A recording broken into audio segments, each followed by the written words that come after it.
Bismillah walhamdulillah wassalatu wassalamu ala rasulillah wa ala alihi wa ashabihi wa man wala amma ba'd. Baik, kita teruskan dari pembahasan Situ Durah. Masih di halaman Sadis wa Ishrin 26 yang kitab bahasa Arab ya. Ibnul Qayyim sampai perkataan Imam Ibnul Qayyim rahimahullah, dia berkata, ihsa'ul asma'ul husna wal ilmu biha aslun lil ilmi bi kulli ma'lum. Ya. Menguasai al-asma'ul husna dan memahaminya dengan baik adalah sumber dari seluruh ilmu. Ya. Fa innal ma'lumat siwa, dikarenakan sesungguhnya semua bentuk maklumat selainnya adalah imma an takuna khalqan lahu ta'ala. Yani semua bentuk maklumat ini macam-macamnya, cuman bisa jadi dia adalah makhluk yang milik Allah Subhanahu wa taala atau perintah Allah Subhanahu wa taala, atau bisa jadi juga dia sebuah ilmu atas apa yang Allah Subhanahu wa taala bentuk, atau ilmu atas apa yang Allah syariatkan. Wa masdarul khalqi wal amri an asma'il husna, dan sumber dari seluruh penciptaan dan perintah Allah Subhanahu wa taala demikian itu berasal dari asmaul husna-nya. Fa amruhu kulluhu maslahah, maka perintah Allah Subhanahu wa taala semuanya adalah maslahat. Hikmah, semuanya adalah hikmah, semuanya rahmah, semuanya lutfun wa ihsan, kelembutan dan kebaikan. Idz masdaruhu asma'uhul husna, dikarenakan sumbernya adalah berangkat dari asma'ul husna-nya, nama-nama Allah yang mulia. Wa fi'luhu kulluhu la yakhruju minal adli wal hikmati wal maslahati wal rahmah. Demikianlah semua hal yang dilakukan oleh Allah Subhanahu wa taala tidaklah keluar dari sifat keadilan, sifat hikmah, sifat maslahah dan sifat rahmah. Idz masdaruhu asma'uhul husna, dikarenakan sumbernya adalah nama-nama Allah Subhanahu wa taala yang maha mulia, ya, yakni semua hal yang Allah Subhanahu wa taala putuskan, semua hal yang Allah Subhanahu wa taala lakukan, oke?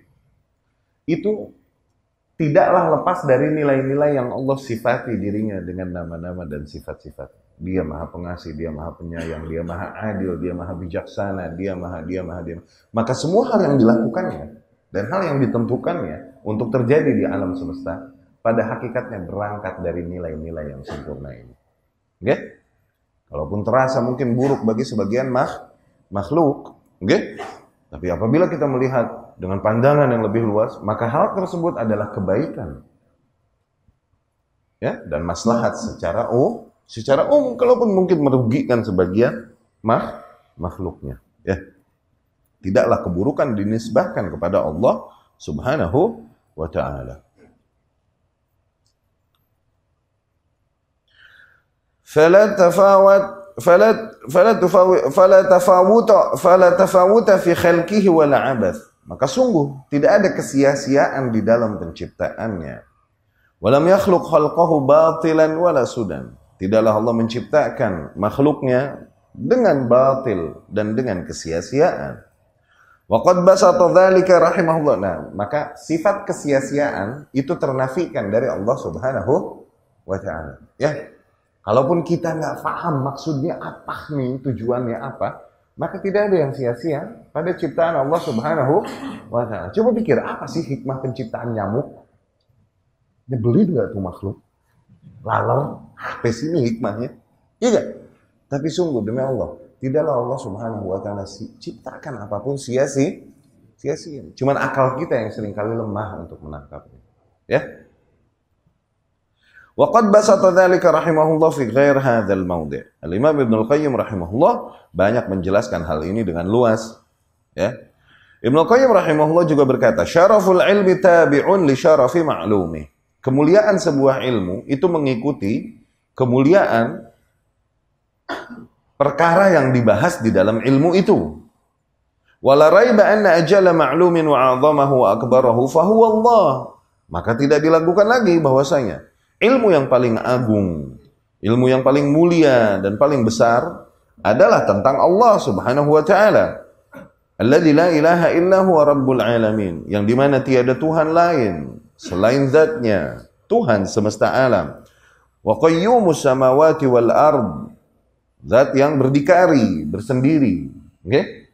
Tak membutuhkan bantuan hal lain, ya, untuk menjalankan langit dan bumi, menciptakan dan mengaturnya. Al-Malikul Haqqul Mubin, ya?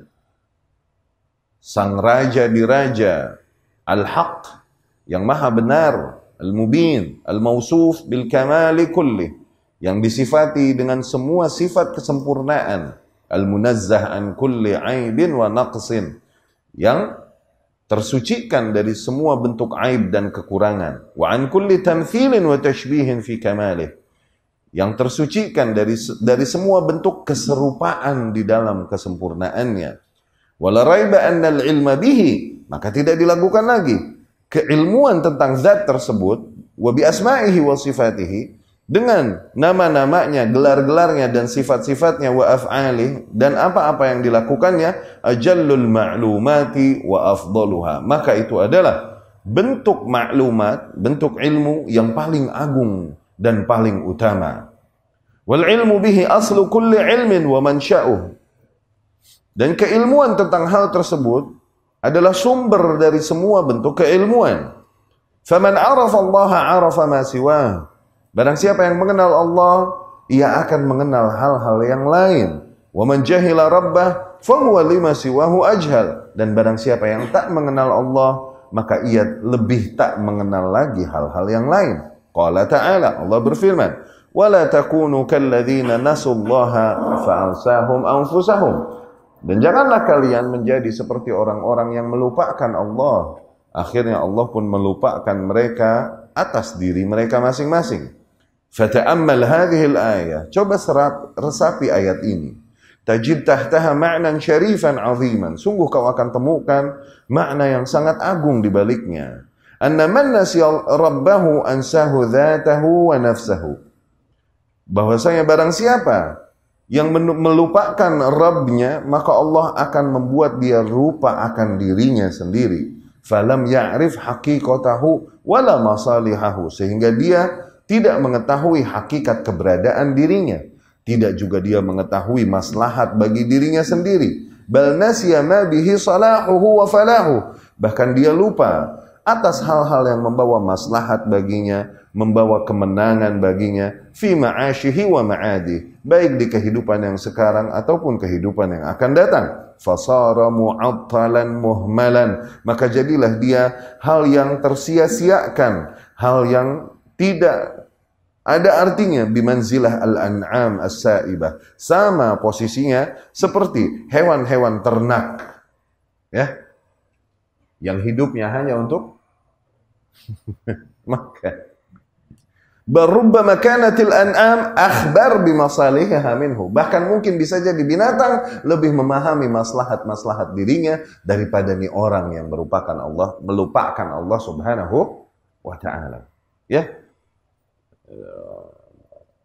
Balhum kal apa ini yang dibilang, mereka kal an'ami bal adall, mereka bagaikan hewan-hewan ternak, bahkan lebih sesat, ya.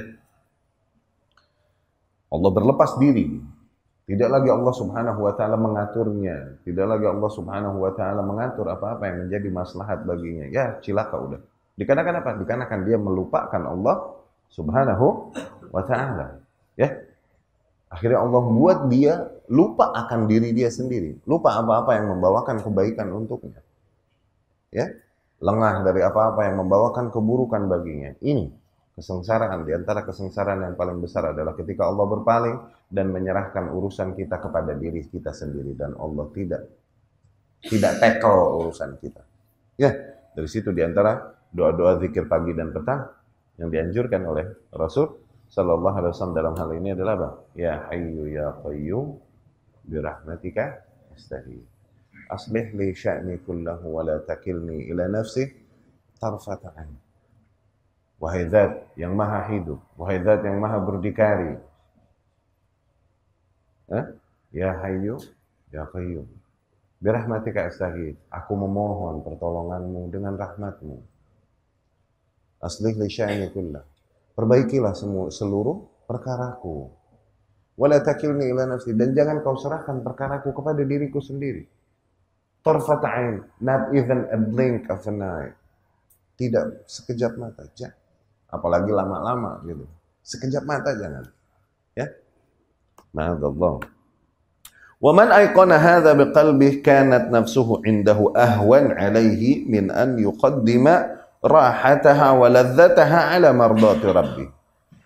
Maka barang siapa yang telah meyakini hal ini dengan hatinya, maka dia faham bahwasanya jiwanya lebih hina daripada harus dia lebih prioritaskan, ya, lebih dia prioritaskan hawa nafsunya, kelezatan yang dikehendakinya daripada apa-apa yang diridhai oleh Allah Subhanahu wa taala. Hadza fi ma'rifatihi qadra nafsihi. Demikianlah ketika seseorang benar-benar menyadari kadar dirinya sendiri. Tuh, ini orang yang benar-benar menyadari kadar dirinya sendiri. Sungguh dia tak akan mau mengedepankan hawa nafsunya daripada apa-apa yang diridhai oleh Allah Subhanahu wa taala. Ya, ini berangkat dari betapa dia memahami ma'rifah akan dirinya sendiri. Sebaliknya, amma fi ma'rifatihi qadra rabbi, berangkat dari ma'rifah dia, pemahaman dia tentang kadar keagungan Rabbnya, kadar keagungan Allah Subhanahu wa taala, fa inna dzalika yurithuhu haya'an min Allah. Maka hal tersebut akan mewariskan efek rasa malu pada dirinya kepada Allah Subhanahu wa taala. Wa mahabbatan lahu, mewariskan juga yakni berefek rasa cinta kepada Allah Subhanahu wa taala, wa ta'alluq qalbahu bihi, dan semakin bergantung hatinya kepada Allah Subhanahu wa taala, wasyauq ila liqa'ih, dan semakin rindu dia untuk segera bertemu dengan Allah Subhanahu wa taala, wal unsu bih, di mana ketenangan jiwanya hanya ada pada Allah Subhanahu wa taala, wal inabah ilaih, betapa dia selalu kembali kepada Allah Subhanahu wa taala, wa khasyatihi wal firar minal khalqi ilaihi, dan senantiasa dia takut kepada Allah Subhanahu wa taala dan menjauhi para makhluk, ya, demi mendekatkan diri kepada Allah Subhanahu wa taala. Wan nasu yatafawatuna fiha tafawutan la yuhsihi illa alladhi arrafahum bi nafsihi. Maka manusia di dalam hal ini levelnya beda-beda. Kadar manusia, kesadaran mereka di dalam hal ini, ma'rifahnya kepada Allah Subhanahu wa taala, kadar mereka berbeda satu sama lain. Wa kashafa liqulubihim min ma'rifatihi ma akhfahu an siwahum. Wa qad qala a'raful khalqi bihi nabiyyuna Muhammadun sallallahu alaihi wasallam, la uhsi thana'an 'alaika anta kama athnaita 'ala nafsik. Wa akhbara annahu subhanahu yaftahu alaihi yawmal qiyamah min mahamidihi bima la yuhsinuhu al-an. Ya. Dan di mana Allah Subhanahu wa taala jugalah yang memberikan dalam hati para manusia bentuk keilmuan untuk memahami, mengenal zat Allah Subhanahu wa taala, memahami kadar keagungannya, dan juga ilmu untuk mengenal dirinya sendiri. Wa qad qala a'raful khalqi bihi nabiyyuna Muhammad sallallahu alaihi wasallam. Dan di mana manusia yang paling mengenal Allah Subhanahu wa taala yaitu nabi kita Muhammad sallallahu alaihi wasallam telah berkata, la uhsi thana'an 'alaika anta kama athnaita 'ala nafsik. Sungguh aku tidak dapat menghitung seluruh pujian-pujian atasmu sebagaimana engkau sanjung dirimu sendiri wahai Allah. Tuh. Wa akhbara annahu subhanahu yaftahu 'alaihi yaumal qiyamah, dan juga dikhabarkan bahwasanya nanti di hari kiamat Allah Subhanahu wa taala akan ajarkan kepada Rasulullah sallallahu alaihi wasallam bentuk-bentuk pujian dan sanjungan yang di masa hidupnya Rasul tidak mengetahui bentuk pujian dan sanjungan tersebut. Nanti di hari kiamat Allah akan ajarkan bentuk-bentuk sanjungan dan pujian lain kepada Allah Subhanahu wa taala. Allah akan ajarkan ini kepada Rasulullah sallallahu alaihi wasallam. Bentuk pujian dan sanjungan ini tidak Rasul kenal di masa hidupnya. Untuk apa nanti? Untuk meminta syafaat. Ya. Ingat hadis syafaat kubro, syafaat yang besar, syafaat yang umum. Ketika manusia dibangkitkan dan semuanya berada dalam keadaan ketakutan. Oke? Mereka manusia lari kepada Adam alaihissalam. Ya, meminta tolong kepada Adam alaihissalam. Adam pun berkata, aku nggak bisa, aku telah melanggar perintah Tuhan. Disuruh jangan mendekati pohon, dia mendekati pohon yang terlarang. Coba pergi kepada saudaraku Nuh alaihissalam. Mereka pergi kepada Nuh alaihissalam, meminta tolong kepada Nuh alaihissalam, mintakan syafaat bagi kami. Nuh alaihissalam berkata, aku tak bisa, sesungguhnya aku pernah mengeluh kepada Tuhanku. Yani ketika Nuh alaihissalam mengeluhkan anaknya, termasuk mereka yang diazab. Nuh berkata kepada Tuhannya, Allahumma innahu ibni wa innahu min ahli. Ya Allah, sesungguhnya ia adalah anakku dan sesungguhnya dia adalah keluargaku. Karena Allah menjanjikan sebelumnya Allah akan menyelamatkanmu dan ahlimu. Begitu. Tapi ternyata Kanaan termasuk yang ditenggelamkan. Nah, Nuh sempat mempertanyakan hal itu kepada Allah. Ya Allah, dia kan anakku, termasuk ahliku. Begitu. Allah pun menegurnya dan menjawab berkata, innahu laisa bi ahli. Dia bukan ahlimu, innahu amal ghairu salih. Sesungguhnya dia adalah amalan yang tidak sah, saleh. Tuh. Jadi keahlian terputus dengan perbedaan keyakinan. Justru keahlian tersambung dengan kesamaan keyakinan, keahlian. Nuh bilang, aku nggak bisa. Coba pergi kepada saudaraku Ibrahim alaihissalam. Mereka pergi kepada Ibrahim alaihissalam meminta tolong. Ibrahim berkata, aku pernah berdusta. Ini ada 3 kasus dusta Ibrahim alaihissalam. Dengan itu aku nggak bisa memohon kepada Tuhanku. Coba pergi kepada saudaraku Musa alaihissalam. Kepada Musa berkata, aku pernah membunuh. Ya, nggak sengaja. Ya, memukul seorang Kibti yang pada saat itu berseteru dengan seorang Bani Israel. Musa ini punya power luar biasa alaihissalam. Dia hajar nih Kibti, dengan sekali hajar mati dia. Qadarullah. Musa alaihissalam, malaikat maut mampir ke rumahnya dicolok. Di riwayat Imam Bukhari rahimahullah, malaikat maut mampir ke rumah Musa dan berkata, malaikat maut nih, pencabut nyawa, the dead, malaikat maut, dan berkata kepada Musa alaihissalam, salim ruhak, serahkan jiwamu. Dicolok matanya sama Musa alaihissalam sampai copot. Di sanad lain ditabuk sampai copot matanya. Pergi lagi kepada Allah Subhanahu wa ta'ala. Dan itu di riwayat Imam Bukhari loh. Kebayang gak kuatnya kayak apa? Nah, nanti ada penjelasan ulama di sini. Awas. Jangan sembarangan nanti. Ya. Di sini penjelasannya adalah di mana malaikat tersebut, setiap nabi kalau mau meninggal mesti ditawarin dulu sama Allah. Mau lebih lama di dunia atau segera ketemu Allah. Begitu. Ya. Kemudian di syariat Musa, bahkan syariat kita, kalau seseorang ngintip rumah kita, atau masuk kita temui orang asing di rumah kita, boleh kita colok matanya. Demikian di syariat Musa alaihissalam. Ini malaikat maut datang dalam bentuk manusia. Manusia tahu-tahu ada di dalam rumah, dicolok matanya Musa alaihissalam. Tayyib. Musa bilang alaihissalam, aku tak bisa. Coba minta kepada saudaraku Isa. Isa bilang, aku tak bisa. Isa berkata, coba minta kepada saudaraku Muhammad. Mereka pun pergi kepada Muhammad sallallahu alaihi wasallam. Rasul pun berkata sallallahu alaihi wasallam, na'am ana laha, ya, akulah yang bisa memberikannya. Kemudian Rasul pun pergi ke bawah arsy Allah Subhanahu wa ta'ala. Dan kemudian Rasul sujud di bawah arsy dan memuji-muji dan menyanjung Allah Subhanahu wa ta'ala dengan pujian dan sanjungan yang tidak diketahuinya sekarang.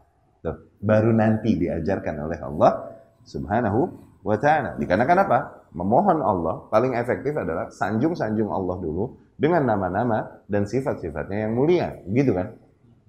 Cara memohon kepada Allah demikian ya. Nah, Rasul demikian nanti diajarin sama Allah cara memintanya. Sanjung dengan sanjungan-sanjungan ini. Sanjungan itu belum Allah ajarkan kepada Rasul di masa hidupnya sallallahu alaihi wasallam. Diajarin nanti pas kasus syafaat ini. Nah, ini yang dimaksud. Ya. Akhbara annahu subhanahu yaftahu alaihi yaumal qiyamah. Nanti Allah akan bukakan atas Rasulnya di hari kiamat, yakni bukakan ilmu, berikan ilmu tentang puji-pujian dan sanjungan-sanjungan kepada Allah Subhanahu wa taala yang tidak Rasul kuasai sekarang, yakni di masa hidupnya sallallahu alaihi wasallam. Al-Imam Ibnu Al-Qayyim rahimahullah berkata, "Wal mahabbatu wa syauqu tabi'un li ma'rifatihi wal ilmi bihi." Cinta dan rindu kepada Allah itu akan seiring mengikuti sejauh apa pengenalan seorang hamba kepada Allah, sejauh apa ilmu seorang hamba tentang zat Allah Subhanahu wa ta'ala. Fakullama kana al-ilmu bihi atam, kanat mahabbatuhu akmal. Maka semakin ilmu seorang hamba sempurna tentang Allah Subhanahu wa ta'ala, semakin baik, maka semakin juga tumbuh cinta dan rindunya kepada Allah Subhanahu wa ta'ala. Faman kana yu'minu billahi wa asma'ihi wa sifatih, maka barang siapa yang beriman kepada Allah, kepada nama-namanya, sifat-sifatnya, wa bihi arafa kana lahu ahab, dan dia lebih mengenal Allah Subhanahu wa ta'ala dibanding makhluk yang lain, maka ia otomatis akan lebih mencintai Allah Subhanahu wa ta'ala. Wa kanat ladzatuhu bil wusuli ilaihi wa mujawaratihi wan nazar ila wajhihi wa sima' kalamihi atam. Juga kelezatan hatinya, yakni keinginan hatinya untuk lebih segera tersambung dengan Allah Subhanahu wa taala, berada di sisinya, melihat kepada wajah Allah Subhanahu wa taala dan mendengar langsung perkataannya, itu lebih besar dibanding makhluk-makhluk yang lain. Wa kamalul 'abdi bihasabi hatainil quwwatain. Maka kesempurnaan seorang hamba ini tergantung dua potensi ini yang ada di dalam dirinya, al-ilmu wal hub, keilmuannya dan kecintaannya, ya, yakni keilmuan dan kecintaan tentang Allah Subhanahu wa ta'ala. Enggak ada urusan sama cinta-cinta yang itu, bro. Wa afdalul ilm, dan paling utama, ilmu yang paling utama, al-ilmu billah, ilmu tentang Allah Subhanahu wa ta'ala. Wa a'lal hub, dan bentuk cinta yang paling mulia, al-hubbu lahu, adalah cinta kepada Allah Subhanahu wa ta'ala. Wa akmalul ladzah bihasabihima, dan sesempurna-sempurnanya kenikmatan adalah tergantung dua hal tersebut, ilmu dan cinta itu. Wallahul musta'an. Qala Malik bin Dinar, Al-Imam Malik bin Dinar rahimahullah berkata, Imam Malik bin Dinar, ingat kisahnya? Rahimahullah. Dia berkata, kharaja ahlud dunya minad dunya wa lam yadhuqu atyaba ma fiha. Sungguh penduduk dunia ini keluar dari dunia namun mereka belum merasakan hal yang paling lezat di dalam dunia. Yani manusia-manusia ini pada meninggal namun mereka belum pernah merasakan selezat-lezatnya sesuatu yang ada di dunia. Qalu, para sahabatnya pun berkata, wa ma huwa ya Aba Yahya? Apa hal yang paling lezat di dunia memang, wahai Aba Yahya? Qal, maka Malik bin Dinar rahimahullah pun berkata, ma'rifatullahi azza wa jalla, mengenal Allah Subhanahu wa ta'ala. Ya. Walidzalika kullama ishtaddat ma'rifatul 'abdi bi rabbih izdada syauquhu ila liqa'ih. Maka dari situlah semakin besar pengenalan seorang hamba terhadap Rabbnya, maka semakin besar juga rasa rindu untuk segera bertemu dengannya. Ibnu Mas'ud radhiyallahu anhu berkata, "Laisa lil mu'mini rahatun duna liqa'illah." Faman kanat rahatuhu fi liqa'illah fakan qad. Ya. Seorang yang beriman tidaklah memiliki rahah di dalam dirinya duna liqa'illah, yani enggak ada rahat dalam dirinya, enggak ada kebahagiaan hakiki di dalam dirinya. Nggih? Enggak ada istirahat hakiki dalam dirinya sebelum dia bertemu melihat langsung Allah Subhanahu wa ta'ala. Faman kanat rahatuhu, maka barang siapa yang kecintaannya atau ketenangan dirinya di dalam liqa'illah, di dalam bertemu dengan Allah Subhanahu wa ta'ala, faka'an qad, maka seolah-olah ia memang telah bertemu dengan Allah Subhanahu wa ta'ala. Maknanya adalah annahu idza balagha imanuhu hadzal maghlaq, apabila iman seseorang sampai kepada tingkat tersebut, minal unsi billah, di mana ia dapat menemukan ketenangan jiwa pada Allah Subhanahu wa ta'ala, wa tuma'ninah qalbih bihi, maka dan ketenangan hatinya adalah pada Allah Subhanahu wa ta'ala, faqad wasal, maka seolah-olah ia telah sampai kepada tujuannya. Kama qala, sebagaimana Allah Subhanahu wa ta'ala berfirman, alladzina amanu wa tatma'innu qulubuhum bi dzikrillah. Orang-orang yang beriman dan di mana hati-hati mereka menjadi tenang dengan mengingat Allah Subhanahu wa taala. Ala bi dzikrillah tatma'innul qulub. Ketahuilah bahwa hanya dengan mengingat Allah hati manusia dapat tenang. Ya. Fa kaifa biman ishtaqa ila luqya rabbih azza wa jalla wa lam yastawhish min mufaraqatil ashab. Maka apalah lagi mereka yang memang benar-benar rindu untuk segera bertemu dengan Allah Subhanahu wa taala dan tidaklah dia bersedih hati dikarenakan meninggalkan orang-orang yang dicintainya di dunia, berangkat dari cintanya kepada Allah Subhanahu wa taala. Ya. Orang-orang yang semakin cinta kepada Allah Subhanahu wa taala, semakin dia di antara manusia ghuraba, semakin terasingkan dia di antara manusia. Dikarenakan kesibukan yang hanya ada pada Allah Subhanahu wa taala terus. Ya.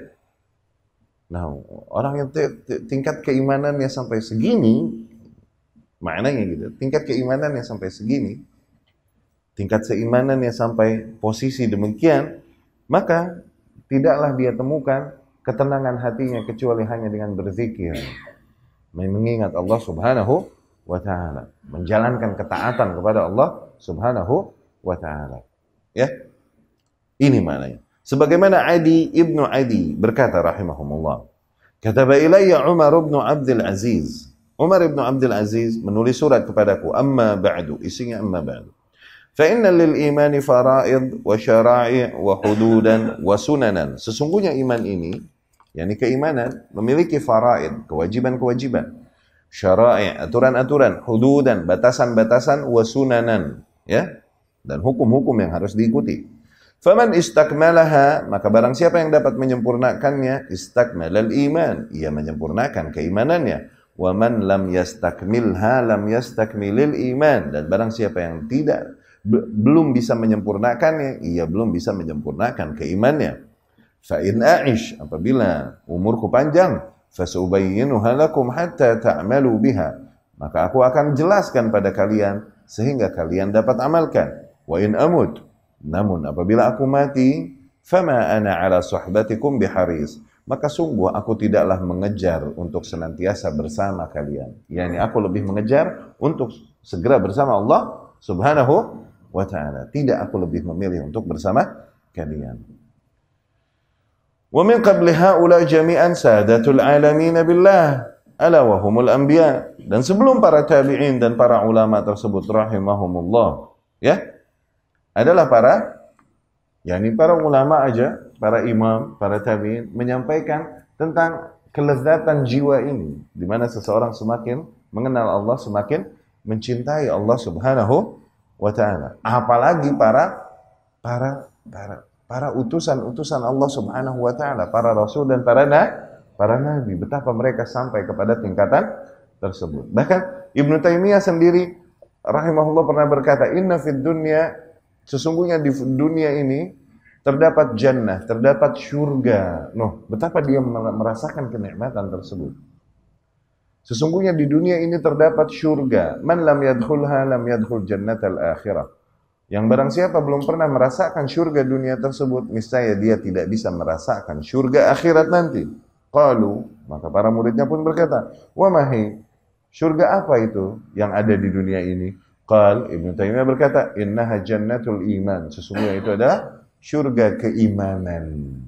Lihat, betul dia sampai level itu, sampai merasakan hal tersebut. Akhirnya seorang Ibnu Taimiyah, apapun yang terjadi di dunia nggak berpengaruh baginya. Apapun yang dialami di dunia dari rintangan-rintangan dakwah menyeru manusia kepada Allah Subhanahu wa ta'ala nggak berefek lagi bagi Ibnu Taimiyah, seorang seperti Ibnu Taimiyah rahimahullah. Sehingga dia berkata, yakni hidupnya adalah penjara. Penjara, rumah dakwah, penjara, rumah dakwah, penjara, rumah dakwah. Begitu, dihasut, difitnah. Begitu terus kan. Ibnu Taimiyah ini di penjara 17 tahun. Tapi enggak dur. Toto 17 tahun di penjara. Ya? Wallahu a'lam. Sehingga salah satu pernyataannya adalah, "Madza yaf'aluna a'da'i?" Sungguhnya musuh-musuhku ini mau apa sih kepadaku? Ya? Fa inna jannati wa bustani fi sadri. Karena sesungguhnya syurgaku dan tamanku, yakni kenikmatanku, kebahagiaanku, berada di dalam hatiku. Kitabullah dan sunnah Rasul SAW. Halat haitsu ma halalt. Kemanapun aku pergi, maka syurgaku tersebut akan terus mengikutiku. In habasuni fa khalwa. Kalau mereka memenjarakanku, maka hitung-hitung aku berkhalwat. Berkhalwat yakni sejenak meninggalkan kesibukan duniawi dan bertafakur, bermuhasabah pada Allah Subhanahu wa ta'ala. Rasul di Gua Hira itu berkhalwat. Ini khalwat yang masyru', yang disyariatkan. Awas. Bukan khalwat di fikih. Itu in the hoy. Nggak boleh. Itu haram. Ini khalwat yang disyariatkan, yang dibenarkan. Khalwat di fikih adalah berdua di ruangan tertutup bersama lawan jenis. Itu bukan itu. Khalwat yang in habasuni fa khalwa. Apabila mereka memenjarakanku, maka itu khalwa. Aku berdua-dua dengan Allah Subhanahu wa ta'ala. In atlaquni fasiyaha. Kalau mereka bebaskan aku dari penjara, hitung-hitung jalan-jalan, siyahah, tour. Nanti juga aku pulang lagi ke penjara, di penjara. In qataluni, kalau mereka membunuhku, fasyahadah, maka aku mati syahid. Maka apa lagi yang mereka mau lakukan padaku? Tuh lihat, sampai bodoh amat. Lihat, kenapa dia udah benar-benar sampai kepada hakikat tersebut? Syuf. Berangkat dari mengenal Allah Subhanahu wa ta'ala. Semakin besar cintanya justru kepada Allah Subhanahu wa ta'ala. Nggak peduli dengan apa yang terjadi padanya di dunia. Imam Ahmad rahimahullah, dengan semua siksaan yang terjadi padanya, disiksa. Pamannya rahimahullah membujuk Imam Ahmad. Ya Ahmad, rahmati dirimu. Turutilah kata-kata mereka. Bilang Al-Quran makhluk. Sebagaimana ahli ilmu yang lain mengambil rukhsah, mengambil keringanan tersebut. Nggih? Imam Ahmad bilang rahimahullah apa coba? Ya ammi, wahai pamanku. Nggih? Penjara sama rumahku sama kok. Mau ngapain sih buru-buru pulang? Nah, ini. Imam Ahmad rahimahullah. Udah nggak peduli lagi dengan apa yang mereka rasakan dan dapati di dunia. Dan di antara mereka banyak yang tahu diri bahwa aku tidak semulia itu sampai harus disakiti di jalan Allah Subhanahu wa ta'ala. Tuh betapa ma'rifatnya tinggi. Al-Imam Izz ibn Abdussalam rahimahullah, ini yang dibilang sultanul ulama, sultannya para ulama Mesir, ya. Suatu hari fatwanya, okay, jadi fitnah baginya. Dan kemudian diprovokasilah penguasa yang ada untuk memusuhi dan menekan Al-Imam Al-Izz ibn Abdussalam. Kalau nggak salah tentang baiat mukrah, baiat yang dipaksa, atau tentang kasus lain, wallahu alam, ana lupa kasus fatwanya. Ala kulli hal, akhirnya penguasa marah kepadanya. Nggih? Datanglah ke rumahnya para pasukan kerajaan dengan pedang yang terhunus dan ngegedor rumahnya. Dor. Terus yang buka pintu anaknya. Aina abuk? Mana ayahmu? Dia di dalam. Panggil dia. Akhirnya anaknya pun berlari menuju ayahnya nih, Al-Imam Izz ibn Abdussalam. Dan dia berkata, ya abati, wahai ayahku, di depan ada pengawal kerajaan yang begitu tampangnya seram luar biasa, membawa senjata demikian, mencarimu. Segera lari, selamatkan nyawamu. Kata anaknya nih. Oke? Al-Imam Izz ibn Abdussalam, sampai dia berkata akhirnya, waihak, inna abaka ahqar min an yuqtal fi sabilillah. Bodoh kau. Sesungguhnya ayahmu ini terlalu hina untuk terbunuh di jalan Allah. Paham gak? Yang ini terbunuh, disakiti di jalan Allah, oke? Itu adalah hal yang sangat mulia. Come on, aku tak semulia itu, jangan khawatir. Paham?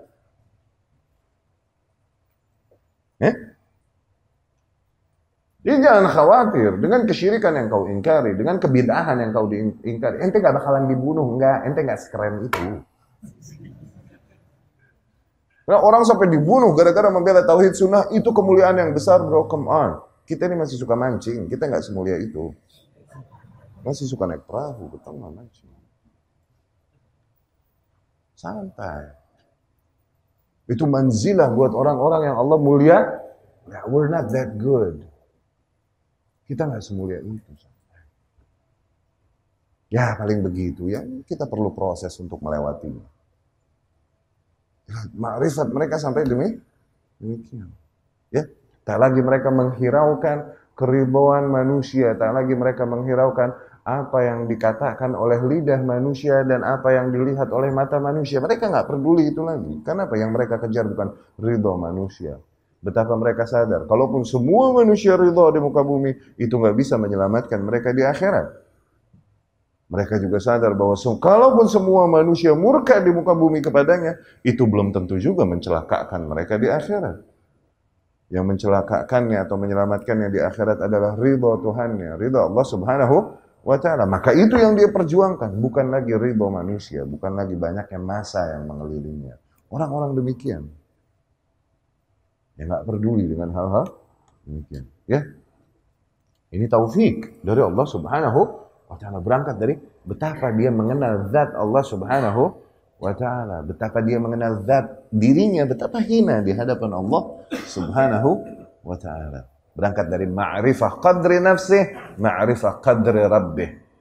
Ma'rifahnya akan betapa kadar kehinaan dirinya, betapa ma'rifatnya tentang betapa kadar agungnya Tuhannya, agungnya Allah Subhanahu wa Ta'ala.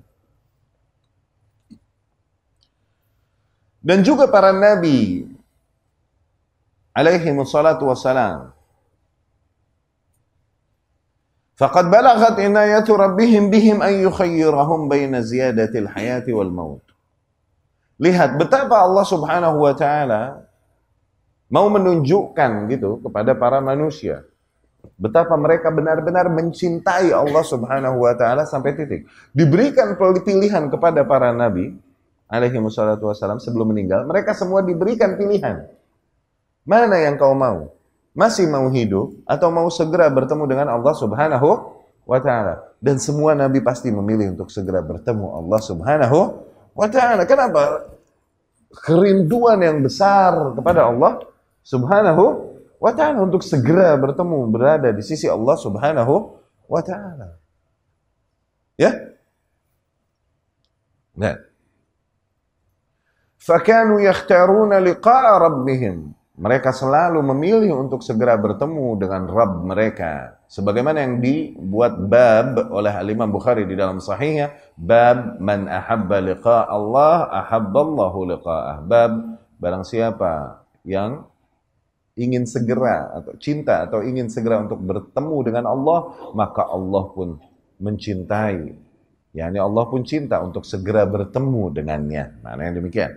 Dan di dalam bab itu dia menyebutkan hadis dengan riwayatnya dari Ummul Mukminin Aisyah, zaujun Nabi, istri Nabi sallallahu alaihi wasallam. Ummul Mukminin berkata, "Kana Rasulullah sallallahu alaihi wasallam yaqul wa huwa sahih." Rasul sallallahu alaihi wasallam biasa berkata ketika dia dalam kondisi sehat, "Innahu lam yuqbad nabiyyun qattu hatta yura maq'adahu minal jannah thumma yukhayyar." Sesungguhnya tidaklah seorang nabi pun diambil nyawanya sehingga ditunjukkan dulu kepadanya posisinya di surga kelak. Setelah itu barulah dia diberikan pilihan. Mana? Mau segera mati? Atau masih mau hidup di dunia? Demikian. Falamma nuzila bihi wa ra'suhu ala fakhidhi. Dan ketika malaikat maut datang padanya, mengambil nyawanya, yakni ketika syakarat, dan kepala Nabi berada di atas pahaku, ghusya alaihi sa'ah. Sempat Nabi SAW hilang kesadaran sebentar. Thumma afaq. Kemudian dia pun tersadarkan. Fa'ashkhasa basarahu ila saqaf. Kemudian ia memandang dengan pandangan yang begitu tajam ke arah langit-langit. Thumma qal. Dan ia pun berkata, yakni Nabi SAW berkata, Allahumma rafiq al-a'la. Ya Allah, segera kepada zat yang maha lembut lagi maha tinggi. Ya. Qultu, Aisyah pun berkata, idzan la yakhtaruna. Dari sini aku sadar bahwasanya Nabi SAW tidak memilih kita untuk lebih lama bersama kita, tidak. Nabi memilih untuk segera bertemu Allah Subhanahu wa Ta'ala. Wa araftu annahu al-hadits alladzi kan yuhadditsuna bih. Dan aku tahu itu adalah sebagaimana hadis yang Nabi SAW sampaikan sebelumnya. Tidaklah seorang Nabi meninggal sebelum ditampakkan dulu baginya posisinya di surga, baru diberikan pilihan. Ya. Qalat fakanat tilka akhir kalimah takallama biha Nabi sallallahu alaihi wasallam. Itu adalah ungkapan terakhir yang diucapkan oleh Nabi sallallahu alaihi wasallam, yaitu perkataannya, Allahumma ar-rafiq al-a'la. Wahai Allah, yakni aku memilih untuk bersama zat yang maha lembut, lagi maha tinggi, yakni untuk bersamamu. Ya. Ini juga dijelaskan riwayat Imam Muslim rahimahullah dengan sanadnya dari Abu Sa'id Al-Khudri radhiyallahu anhu. Di mana setelah beberapa hari Nabi SAW sakit dan gak keluar mimpin salat. Akhirnya Abu Bakar lah yang memimpin salat manusia. Oke? Dan di situ terjadi drama. Karena beberapa hari Rasul gak keluar sallallahu alaihi wasallam. Drama yang terjadi adalah ketika Rasul memerintahkan Abu Bakar untuk memimpin salat. Nah, Ummul Mukminin Aisyah sama Hafsah radhiyallahu anha, okay? Ummul Mukminin, yang satu anak Abu Bakar, yang satu anak Umar. Aisyah berkata, ayahku nih kalau baca, dia nggak tahan hatinya, raqiqal qalb, hatinya tipis. Dia kalau baca bacaan sholat, nangis. Akhirnya ini makmum pada nggak jelas, suruh abah ente aja deh yang bacanya. Ngomong sama apa? Sama Ummul Mukminin Hafsah radhiyallahu anha. CS tuh sama madu juga, lo musuhan. Akhirnya udah, Umar lah yang memimpin sholat. Kemudian Rasul pun mendengar takbirnya Umar, Allahu Akbar. Rasul marah dari dalam kamar teriak, Aina Abu Bakar? Mana Abu Bakar? Batalkan sholat itu. Ya'ballahu dzalika wal mu'minun. Allah enggan menerima sholat itu. Demikian juga orang-orang yang beriman. Yani Rasul masih hidup udah mau ngelanggar dengan ijtihadnya begitu. Aina Abu Bakar? Inna kunna sahiba Yusuf. Mana Abu Bakar? Ente nih pada harim nih. Gengnya Yusuf alaihissalam. Gengnya Yusuf yani yang bermakar kepada Yusuf alaihissalam. Para wanita yang bermakar kepada Yusuf alaihissalam. Kisah wanita yang bermakar kepada Yusuf. Udah ntar jadi subuh nih, tahu nih kalau kelebaran.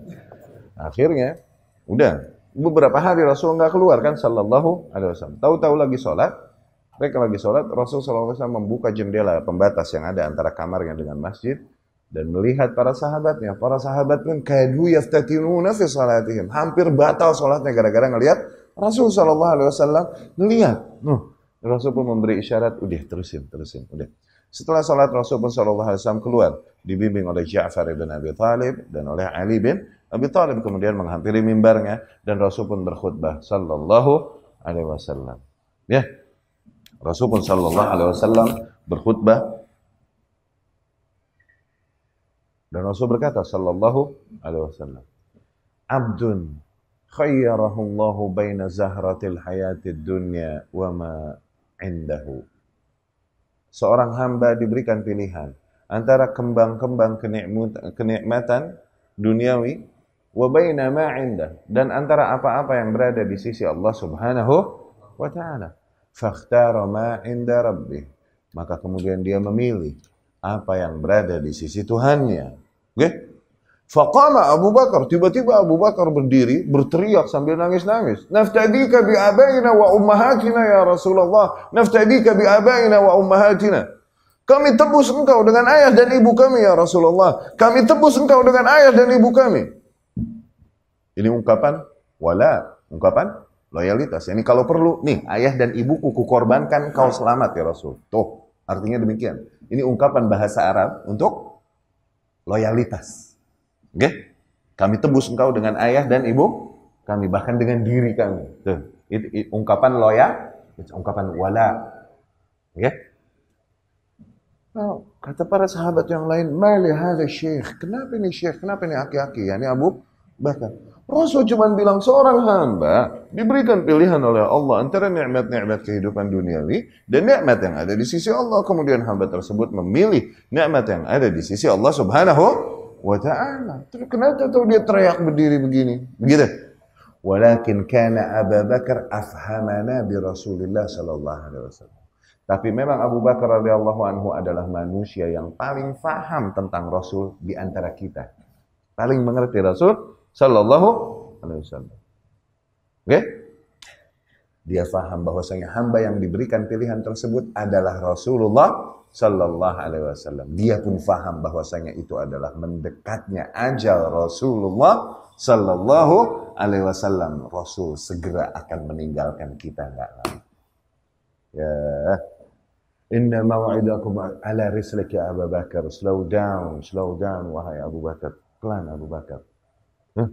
Kemudian Rasul pun menyebutkan keutamaan Abu Bakar radhiyallahu anhu di sisinya, Dan kemudian Rasul berkata sallallahu alaihi wasallam, "Inna mau'idakum haudi." Sesungguhnya nanti kita akan berkumpul lagi haudi, di mana? Di telagaku. Wa inni la arahu al-ana min maq'adi, dan sesungguhnya sekarang dari tempat dudukku ini aku dapat melihat telagaku. Allahu akbar. Detik-detik kematian Rasulullah sallallahu alaihi wasallam.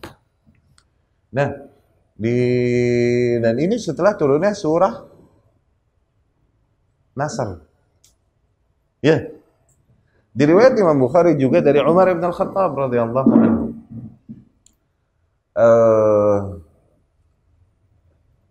Dari Ibnu Abbas radhiyallahu anhu. Ibnu Abbas bercerita, Umar suatu hari mengajakku duduk-duduk di majelis para ahlu Badar. Ahlu Badar ini sahabat-sahabat senior yang umurnya nggak jauh sama Rasul SAW. Ibnu Abbas ini bocah, junior, sahabat junior.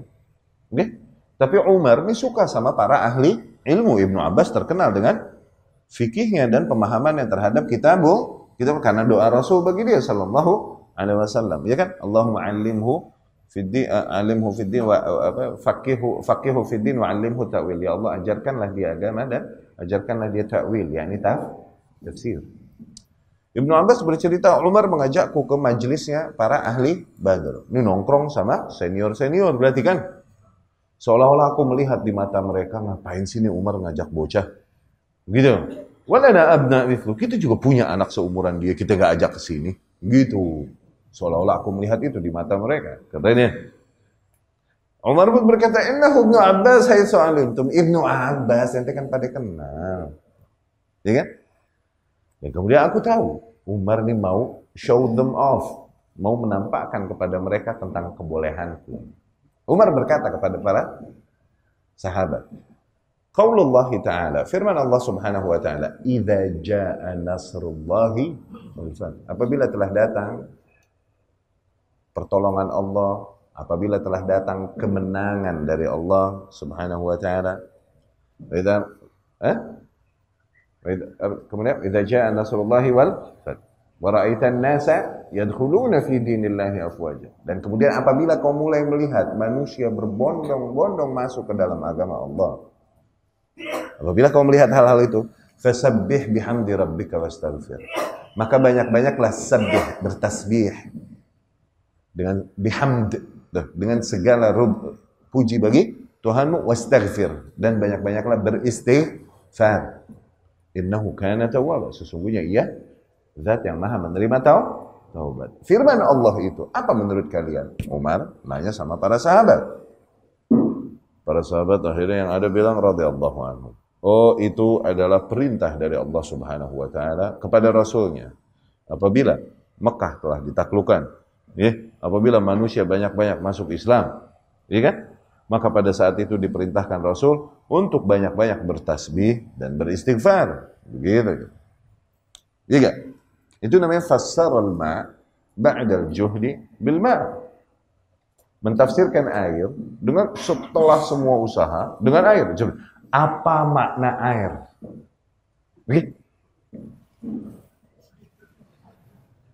Air. Tuh, gitu. Maksudnya nggak ada tafsiran lebih, ini cuma terjemahan kalau cuma gitu kan? Iya kan? Nggak ada tafsiran lebih. Oh gitu, nggak dapat. Kemudian Umar pun bertanya kepadaku, kata Ibnu Abbas. Menurutmu, hai Ibnu Abbas, apa tafsirannya? Apa di balik ayat itu? Ibnu Abbas berkata, ara ghairu ma yarau. Aku punya pendapat yang berbeda dengan para sahabat tersebut. Junior nih, lawan senior. Oh ya, apa menurutmu? Innaha ajalu Rasulillah qad iqtarabat. Sesungguhnya itu adalah ajalnya Rasul yang telah mendekat. A'lamahullahu iyyah. Allah beritahukan kepada Rasul tanda-tandanya. ketika mulai kemenangan dari Allah banyak, ketika mulai Al-Fath, Mekah telah ditaklukkan, ketika mulai kau melihat manusia berbondong-bondong masuk Islam, wakil dari kabilah ini masuk Islam, baiat sama Rasul setia, wakil dari kabilah ini masuk baiat. Nah, pada saat itu banyak-banyaklah bertasbih dan beristighfar. Kata Umar bin Al-Khattab, sungguh pendapatku sama denganmu. Ibnu Abbas radhiyallahu anhu. Ummul Mukminin Aisyah radhiyallahu anha bilang, setelah turun ayat ini, aku seringkali mendengar Rasul sallallahu alaihi wasallam di dalam ruku' dan sujudnya mentakwil ayat ini, yakni mempraktekkan apa yang Allah perintahkan di dalam surat An-Nasr tersebut. Di dalam ruku' dan sujudnya Rasul berkata, Subhanakallahumma rabbana wa bihamdika Allahumma ighfirli. Itu kan? Perintah Allah pada sabbih bihamdi, bertasbihlah dengan segala pujian, dengan hamd. Subhanakallahumma wa bihamdika. Wastaghfir, dan minta ampunlah kepada Allah. Allahumma ighfirli. Ini bacaan di dalam ruku' dan sujud yang diriwayatkan Imam Bukhari. Ya. Demikianlah Nabi SAW pun ungkapan yang terakhir yang dia ucapkan selaya matanya tajam melihat ke arah langit. Ia berkata, Allahumma rafiqil a'la. Ya Allah, zat yang maha lembut, lagi maha tinggi. Maknanya adalah, ia lebih memilih untuk segera bersama Allah Subhanahu wa Ta'ala dan tidak memilih kita, yang tidak memilih untuk lebih lama bersama kita. Ya, demikian berangkat dari kecintaan mereka kepada Allah Subhanahu wa Ta'ala, yang itu semua tumbuh berangkat dari betapa mereka mengenal Allah Subhanahu wa Ta'ala. Baik, kita cukupkan sekian. Sudah cukup kemalaman. Aku qouli hadza wa astaghfirullah li wa lakum. Subhanakallahumma rabbana wa bihamdika asyhadu an la ilaha illa anta astaghfiruka wa atubu ilaik. Assalamualaikum warahmatullahi wabarakatuh.